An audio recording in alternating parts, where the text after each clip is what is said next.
Assalamualaikum warahmatullahi wabarakatuh. Saya Rizka Amalia, NPM 20721087 dari kelas PTK 2C. Di sini saya akan mempresentasikan bisnis plan tentang gula aren cetak. Saya memilih bisnis plan gula aren cetak karena gula aren masih menjadi pilihan utama pemanis alami yang digunakan oleh masyarakat Indonesia. Selain itu, harga gula aren sangat terjangkau dan dapat menjadi pengganti gula putih yang harganya terus naik. Data usaha. Nama perusahaannya yaitu Ragu Loku atau Raja Gula Oku. Bidang usaha, kuliner atau sembako, jenis produk gula aren cetak.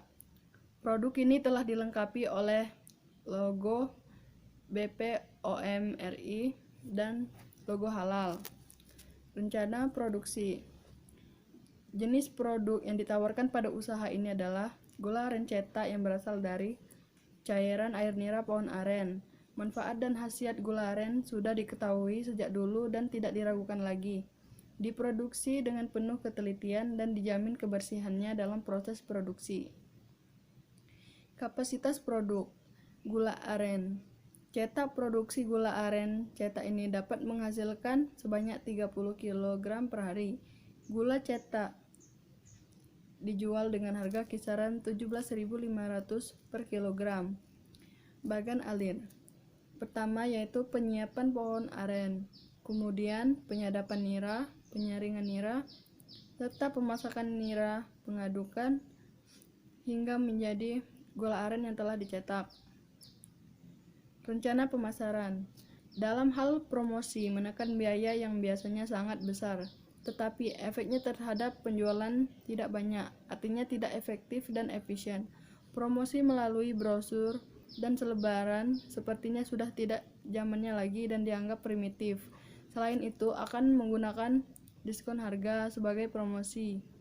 Diskon ditujukan untuk membuat calon konsumen dan konsumen menjadi tertarik untuk membeli produk yang kami tawarkan. Kemudian dengan label dan papan nama di outlet, kemasan juga digunakan sebagai sarana promosi. Dengan kata lain, promosi bisa menggunakan jenis media apa saja, dimulai dari kepribadian kita sebagai pengusaha sampai hal teknis promosi.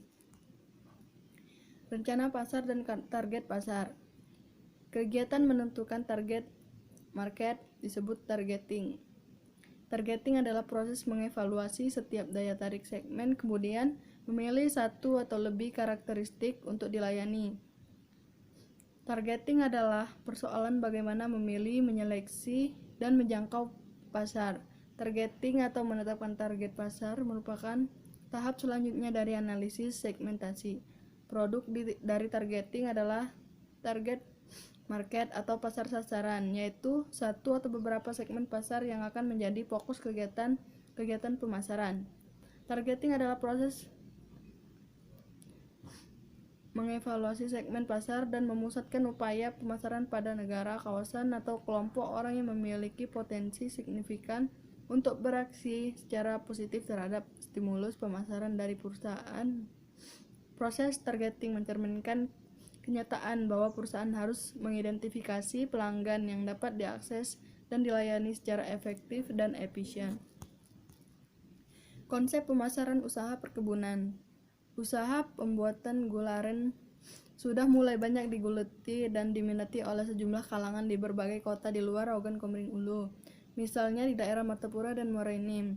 Usaha gula aren memang mempunyai prospek yang sangat menjanjikan dan tidak membutuhkan dana investasi yang besar, tetapi dibutuhkan kreativitas yang tinggi untuk membuatnya menjadi produk unggulan berdaya saing global, elegan dan berkualitas, dan ramah lingkungan dengan mengusung konsep gaya hidup sehat. Strategi pemasaran usaha perkebunan. Industri gula aren cetak memerlukan perencanaan dan strategi pemasaran yang komprehensif yang meliputi produk, harga, distribusi, promosi, dan hubungan masyarakat. Selain itu, diperlukan juga penerapan segmentasi pasar dan perencanaan promosi yang terstruktur dan benar. Rencana sumber daya manusia. Top level manager. Top level manajer adalah pembuat keputusan yang mempengaruhi jalannya perusahaan. Top manager tidak melakukan aktivitas harian perusahaan, namun merancang tujuan organisasi dan mengarahkan perusahaan untuk meraihnya. Top manager bertanggung jawab terhadap kinerja organisasi, dan inilah pekerjaan yang bisa dilihat.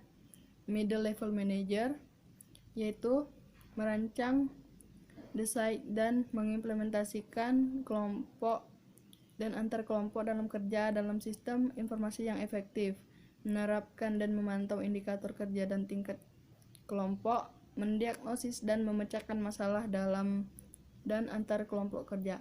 First level manager, fokus kerja adalah pengawasan atau controlling dan perintah atau directing. Biasanya bertanggung jawab menilai tugas-tugas tenaga kerja, membimbing, serta menyelia atau mengawasi tenaga kerja dalam kegiatan hari ke hari.